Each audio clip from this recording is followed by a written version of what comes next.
Farzandlar siz bilan bizni vujudimizni davomi. Biz o'lib go'rga borib yotganimizdan keyin bolalar bizga savob jo'natadigan solih inson bo'ladimi yoki boshqa bo'ladimi? Yo padaringga la'nat deb turib bizga la'nat olib beradiganlardan bo'ladimi? Bizga kerak bu narsa. Qaytarib aytamiz. 5 mahal namoz o'qishlik uchun ozgina sabr kerak.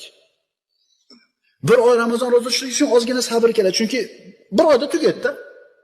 Haj uchun 3 kun amal. 3 kun sabr qilsangiz, ehnomdan chiqasiz, oddiy yuraverasiz.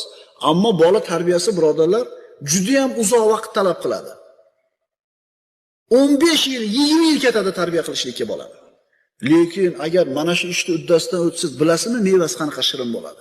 Bola 15 ga kirdi, 20 ga kirdi, bo'ldi, ishdan qutuldingiz dunyo ishidan. Otam jannatim eshigi, onam jannatim eshigi bo'ladi, men ehtiyot qilishim kerak. Dada siz ishlamay o'tiring, mana men o'zim topib kelib ham yo'lda qilaman deydi. Endi bunaqa